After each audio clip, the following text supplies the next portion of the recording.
Welcome to the webinar. My name is Elissa Tucker. I'm a principal research lead at APQC, and I focus on the areas of HR and human capital management. And in today's webinar, we're starting the first of a three-part webinar series in which we're sharing the results of our survey into the current state of learning and development in organizations today.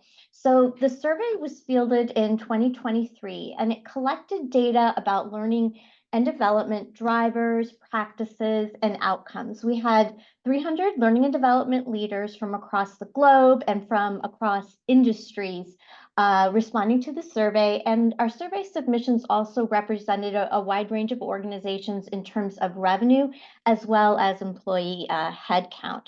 So during the webinar today, we will be focusing on learning needs in organizations, how organizations are staffing learning and development, and then what they're spending on learning and development. And just a peek at our upcoming webinars on April 3rd, we will have a webinar focusing on the programs, practices, and the technologies that organizations are using for L&D today. And then on May 8th, we'll have a webinar looking at how organizations are measuring learning and the impact of learning on both employee as well as business outcomes. So I believe my colleague just shared links to where you can register for those additional webinars if you're interested and you haven't done so already. So over the next 30 minutes, we'll be talking about the survey findings related to the drivers of learning needs in organizations today, developments in how organizations are staffing and funding L&D, and then we'll also talk about spending on technology and outsourcing in support of learning and development. And along the way, I'll share with you some of my initial thoughts on these survey findings, but I encourage you to use the Zoom Q&A or the chat feature to share your thoughts as well. I'd love to hear your take on these survey results. And we will have some time at the end of the webinar to go over those comments and to answer any questions that you might have. And then I also wanted to share that this is really a first look at our survey findings. We are in the midst of doing a more advanced analysis, and with that, we hope to have more prescriptive findings on how organizations can optimize learning and development. So more is coming. And then one other quick thing before we jump in, I do want to clarify how we defined learning in development for the purposes of this survey.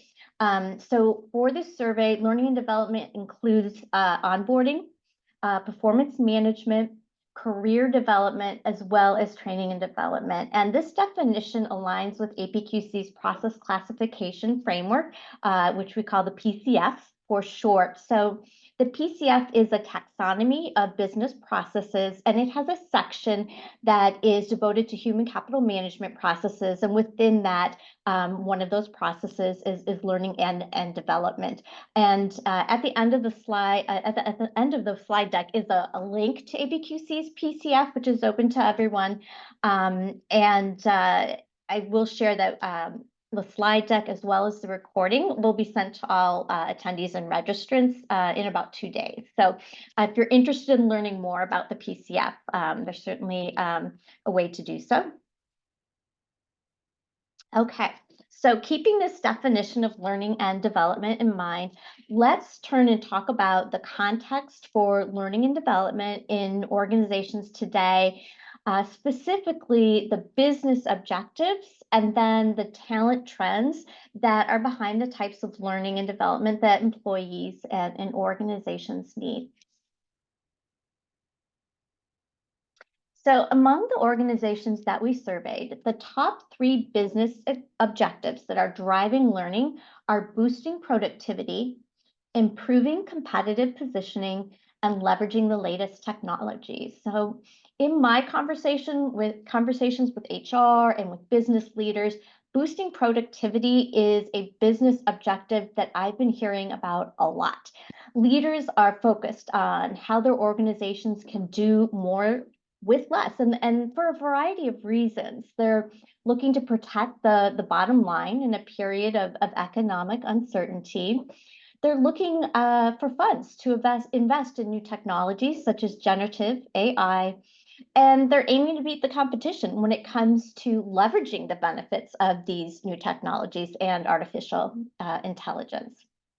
And I think we've all been hearing how developments in technologies such as generative AI are changing and will continue to change the skills that organizations need from workers. Generative AI is predicted to take over work that's currently being performed by even really high skilled workers. So, a key capability for workers in the future will be using this technology to augment their performance and to make a bigger, more valuable contribution to the organizations that they work for. So, adding to these business drivers are a number of talent trends that are also impacting the learning needs of employees and organizations. So, let's turn and take a look at what those talent trends are. So, first is growing diversity of learning styles and preferences. And this is due to changes in labor force demographics, uh, increases in organizational commitment to diversity and inclusion, and better organizational understanding of neurodiversity. The second talent trend that we saw in our survey is that's influencing learning needs is increasing use of internal talent mobility. And organizations are using internal talent mobility more to enhance their agility and also as a means to continuously develop employees, which in turn helps retain employees. Then the third trend is a competitive labor market, especially for certain skill sets, such as those that are required to leverage those emerging technologies that we've been talking about. The fourth trend is growing gaps in employee skills as demands of their jobs change with these advances in technology. And then the fifth trend that we saw that's influencing learning needs is the increasing number of exclusively remote employees. So these are employees who need onboarding, who need performance management delivered in a virtual context. So productivity, technology, skills gap, and competition for talent are some of the top considerations for business and learning and development leaders as they're making decisions about how much they're going to invest in learning and development and where they're going to invest their learning and development budget. So I want to turn now and look at how these drivers of learning needs are translating into L&D staffing trends.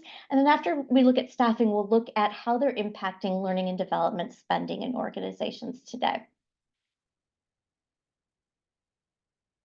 So nearly all of the organizations in our survey, so 95%, increased learning and development staffing over the past 12 months. And this is a powerful finding. I think it speaks to the variety and the strength of those business drivers and those talent trends and their impact on an organization's learning needs. I also suspect that some organizations are in rebuilding mode when it comes to learning and development, having made cutbacks to learning and development, perhaps during the global pandemic. So I think we're also seeing that reflected in this 95% of organizations in our survey increasing learning and development staffing. So in our survey, we specifically asked L&D leaders why their organizations are increasing learning and development learning and development staffing. And this slide shows their top responses.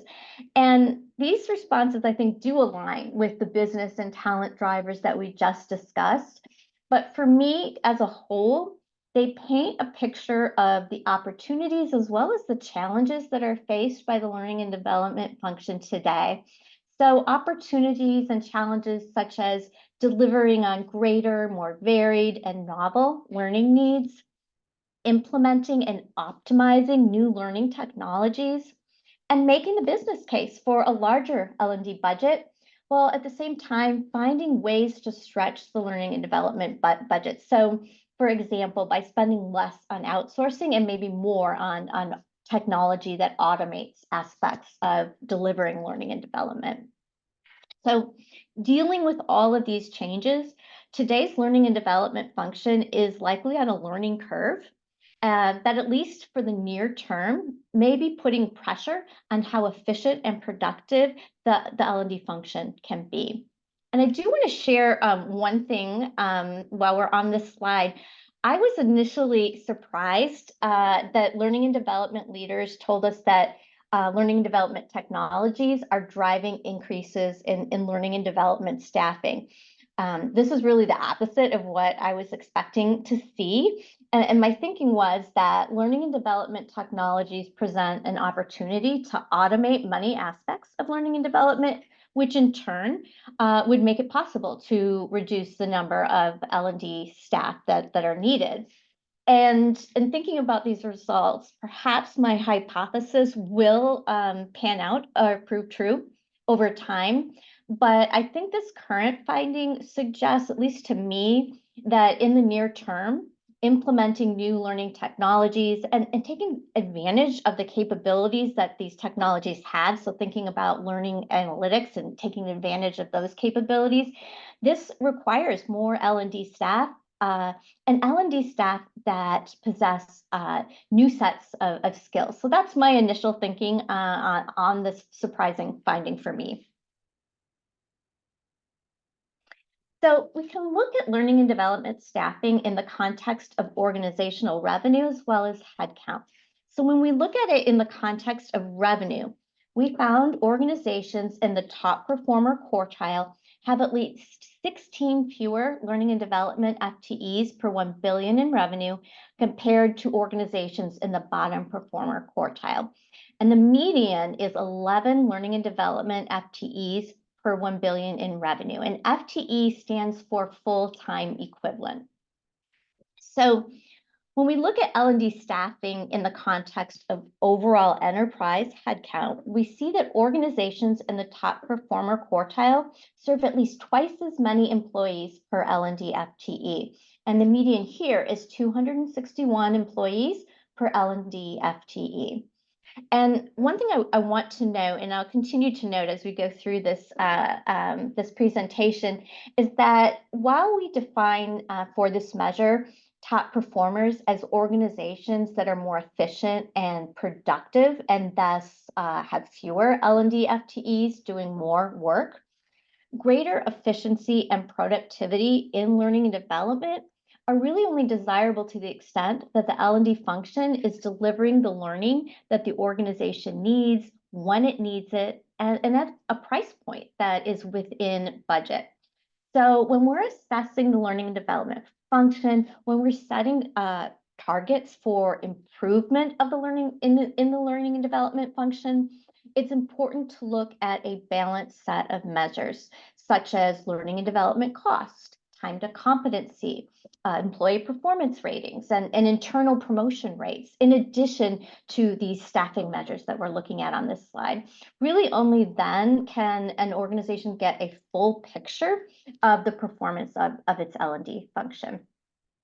So we've looked at the findings regarding L&D staffing. So I want to turn now and look at the survey findings regarding the structure of the learning and development function today. So roughly half of the organizations in our survey have a centralized learning and development function. So that is one function serving the entire enterprise. And then just under half have a decentralized learning and development function. So that is multiple learning and development functions within the enterprise. So for example, different L&D functions by region or line of business or business unit.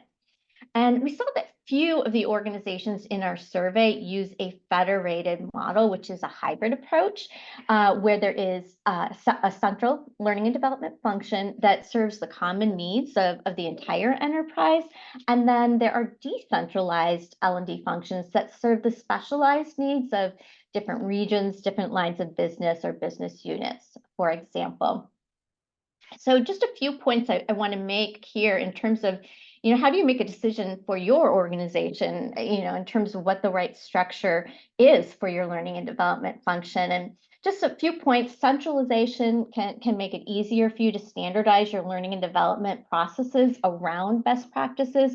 It also can make it easier to leverage economies of scale when it comes to investments in learning technologies. But then on the flip side, some level of decentralization can help the L&D function to be highly responsive to changes in local or functional learning needs. And then while the federated model does provide benefits of both centralization and decentralization, there are some potential downsides with this model. It can make it more difficult to have clear communications and coordinations, and the result can be things like having duplicative work throughout your organization, so not being as efficient and productive. Ultimately, an organization needs to weigh these factors given their learning and development objectives. And really, one rule of thumb with the HR function structure as well as structure of the learning and development function is to take a look at what the organization's overall structure is, what the strategy is, and use that as a guide in making these decisions about what the best structure is for your learning and development function. So we've looked at the survey findings related to staffing and structure of the L&D function. So let's turn and look at what the survey says about spending on learning and development. So nearly all of the organizations in our survey, 96%, increased learning and development spending over the past 12 months. And the most common reason for this increase is changes in how the organization is using learning and development technologies. This finding was a little bit less surprising to me than the finding about the increase in L&D staffing. And that's because learning and development technology can be costly to purchase and as well as to implement. The next most common reason for increasing L&D spending is changes in the organization's learning and development needs. And we've talked about the learning needs of businesses and employees and how they're growing and changing in nature. So it makes sense that organizations would increase funding in order to provide more learning and new types of learning. And in fact, over the past few years, in my conversations with HR leaders, I have seen rising interest in upskilling, reskilling, and cross training. So definitely in my conversations, I'm seeing alignment to these survey findings. So let's look at the actual data here. So as we did with staffing, we can look at L&D spending in the context of organizational revenue as well as headcount.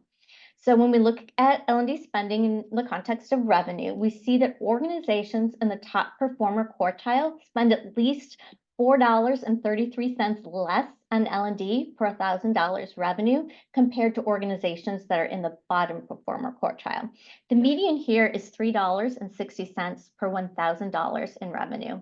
And then when we look at L&D spending in the context of overall enterprise headcount, we see that organizations in the top performer quartile spend at least 6 times less on L&D per business employee compared to organizations that are in the bottom performer quartile. And the median is $1,095 per employee spent on learning and development. So as we discussed with staffing, while we define top performers for this measure as organizations that spend less on learning and development, spending less on learning development is really only desirable to the extent that the function, the learning and development function, is able to deliver the learning that the organization needs, when it needs it, and within budget. So again, when assessing performance, when setting improvement targets, it's important to look at a balanced set of metrics such as the number of learning and development FTEs, the percentage of the workforce that's in compliance, number of certifications earned, post-learning assessment scores, and internal mobility rates, to look at that as well as cost. And then you have a better, fuller picture of the health of your L&D function as well as areas and opportunities for improvement. So on the previous slide, we saw that learning and development technology is the most common reason why organizations are increasing L&D staffing. So I want to turn and look at our survey results related to what organizations are spending on learning and development technology. So among our surveyed organizations, looking at the median, technology makes up nearly 1/3 of L&D spending. But the range of L&D technology spending is broad, with organizations in the top performer quartile for this measure devoting 20% or less of the learning and development budget to technology, and then organizations in the bottom performer quartile spending 40% or more of the L&D budget on technology. So when we look at L&D technology spending in the context of revenue, we see that organizations in the top performer quartile spend at least 3 times less on L&D technology for $1,000 revenue compared to organizations in the bottom performer quartile. And the median here is roughly $1 per $1,000 revenue. And then when we look at L&D technology spending in the context of overall enterprise headcount, we see that organizations in the top performer quartile spend at least 5 times less on L&D technology per business employee compared to organizations in the bottom performer quartile. And the median here is $291 per employee spent on learning and development technology. Learning and development technology investments, when they're implemented and used effectively, have the potential to yield overall learning and development cost savings. But I also want to point out here that larger investments in learning and technology may be warranted, even if the increase in spending in the short and the long term, even if it doesn't save you, there may be reasons to invest more in learning and development. And to give you some ideas here, if you're able to use technology to provide learning that is more tailored to the needs and the preferences of different workers, and that not only improves their performance, but improves your ability to retain them at your organization, those extra investments may have indirect and direct benefits that warrant spending more. So one final topic I want to make sure we get in before we get to Q&A and questions is looking at what organizations are spending on learning and development outsourcing. So all the organizations in our survey outsource at least some learning and development. And the most common reasons for outsourcing are to improve learning and development function agility and to access subject matter expertise. And we saw that fewer than 1/4 of organizations outsource L&D to improve cycle times for L&D design or delivery, for example. And so these responses to me suggest that learning and development functions are looking to outsourcing to get fast access to capabilities and to knowledge that they don't have in-house and maybe even choose not to keep in-house. So let's look at the metrics here. The organizations in our survey spend a median of 24 cents per $1,000 revenue on L&D outsourcing, compared to with organizations in the top performer quartile spending at least 5 times less on L&D outsourcing compared to organizations in the bottom performer quartile. And we look at this on a per employee basis. At the median, organizations spend at least $61 per employee on L&D outsourcing, which is at least 5 times less compared to organizations in the bottom performer quartile.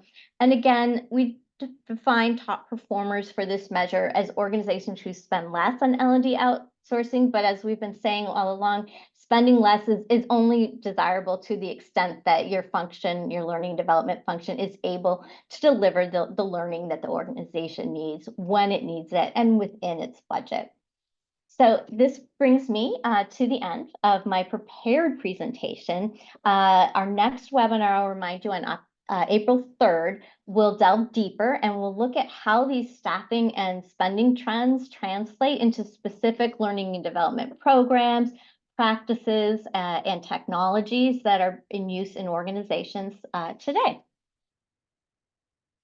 So in addition to, if you're interested, registering for our next 2 webinars in the series, APQC members can learn more about this research from the resources in our current state of learning and development collection. Now, I'd like to take some time for your comments, for your questions. So if you have not already submitted comments or questions and you have those, please use the Go To Q&A feature to submit those. And I'll just, while we're waiting, remind everyone that within 2 business days, you will be receiving a copy of the presentation slides as well as the recording. So we had one listener with a question: could you repeat the median L&D spend per employee? So I'm just going to scroll back so that we can look at that.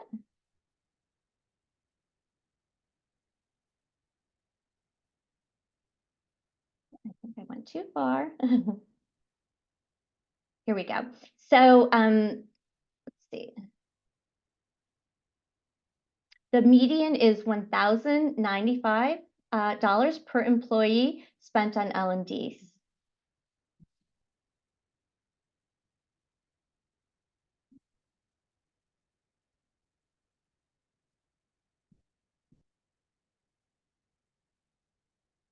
So my colleague asked a question in the chat earlier, if your organizations have any different objectives for learning and development than what we saw coming to the top in our survey. And some people have said yes, definitely. One response is changes in mission critical work are driving learning needs. Another attendee said creation of new business lines and transition in corporate focus areas has driven increased need for learning in targeted areas for the organization. Another listener shared that we went from 10 down to 1. I'm assuming L&D staff, and this listener can't wait until they get budget to build back up their learning and development function. That's a lot, a lot to have on one person's shoulder. And then let's see. Another question was, have you differentiated between federated versus centralized model regarding FTE count? And so, yes, part of our advanced analysis is looking into these types of questions so that we can, identify what are the characteristics that are associated, with lower staffing, for example, as just one question, or lower cost learning and development.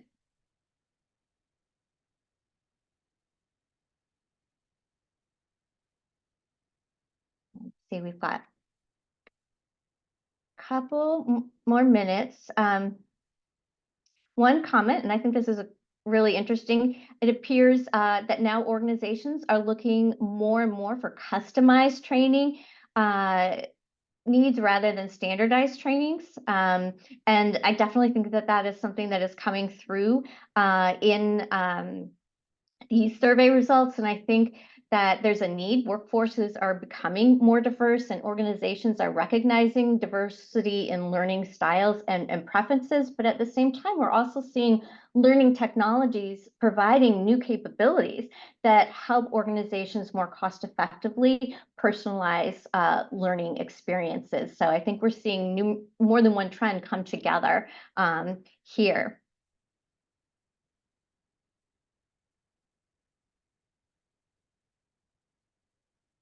And one question, if the costs were in US dollars, and the metrics cost metrics that we presented today were presented in US dollars. So that gets me to the end of the comments and questions, but I do want to share my contact information, because if you have additional comments or questions, I'd love for you to reach out to me.